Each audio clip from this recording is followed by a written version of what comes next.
I see a lot of videos on YouTube discussing what's going to help improve your photography. I'm going to talk about the things that will absolutely not help your photography that photographers invariably do. Now I'm going to be looking over this way from time to time because a lot of the videos that I shoot, I end up forgetting the things that I want to say because I'm speaking off the cuff. I'm not running scripts. So this time I did write a tiny little script. My computer's right here, which is why we're set a little differently. But the first thing that is absolutely not going to help your photography is a brand new camera. It's just not. If you have a camera and it functions as designed, it's going to do the job. You can learn and improve your photography with the camera you have. I'm a competitive shooter, and in the shooting world, a lot of times what we see, we'll see a novice shooter come to a match, and he will get absolutely blown out of the water by an expert shooter. That novice will go and look at the equipment that the expert is using.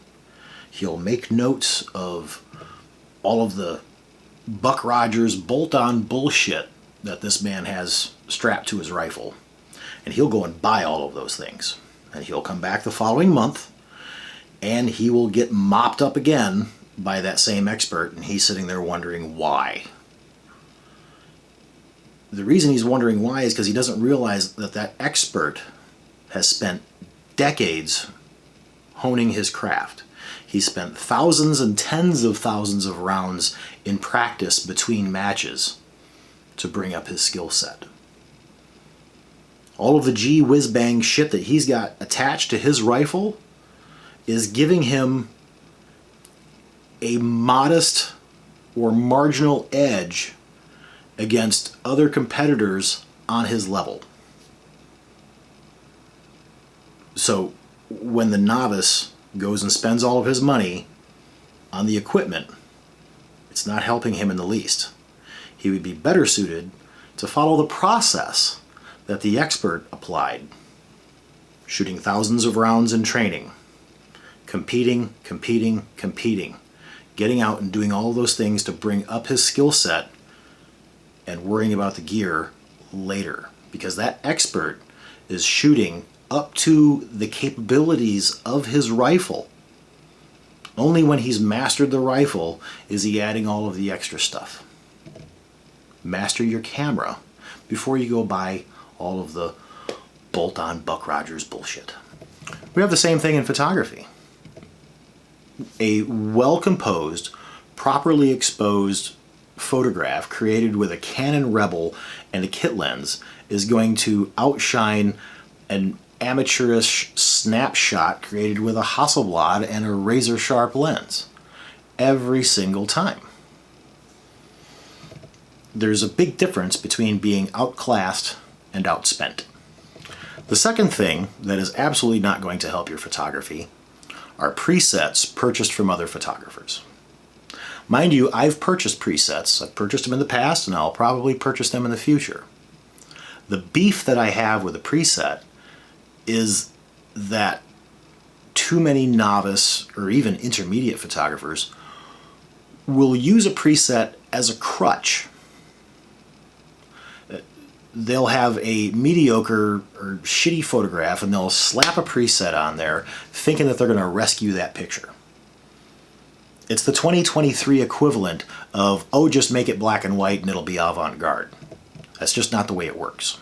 Also, presets are like having a hammer in your toolbox and nothing else. If all you have in your toolbox is a hammer, every problem starts to look like a nail. If you keep using presets over and over and over on mediocre images, all you're doing is showing off that preset. That preset was not intended to be a life raft for a mediocre image. Now, I've said I've used presets, or I've purchased presets, and I will continue to do so in the future, and I do it for two reasons. One, if I see a photographer's work and I like his work, I'll purchase the presets that he offers to support that photographer. selling our pictures is not the only way photographers make money. And I'll use it as a learning tool.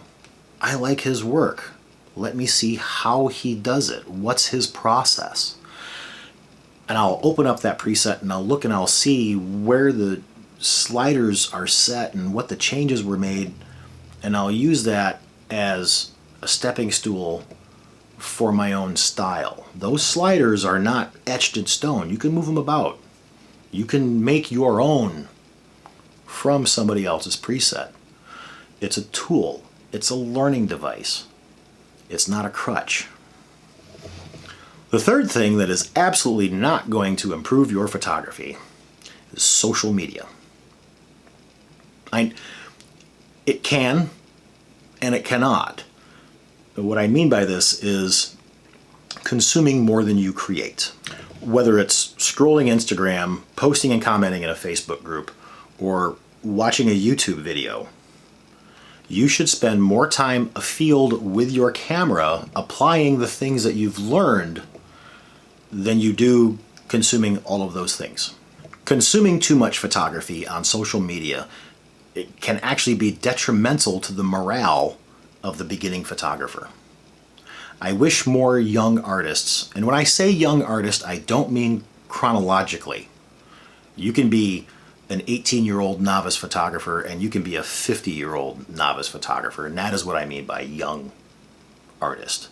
I wish more young artists understood or would realize sooner that it takes decades of constant practice to elevate those skills. It takes years to just simply define your own style. So spending too much time consuming photography on social media will inevitably have you comparing your own skill set to that of an expert who's been working in the field for decades.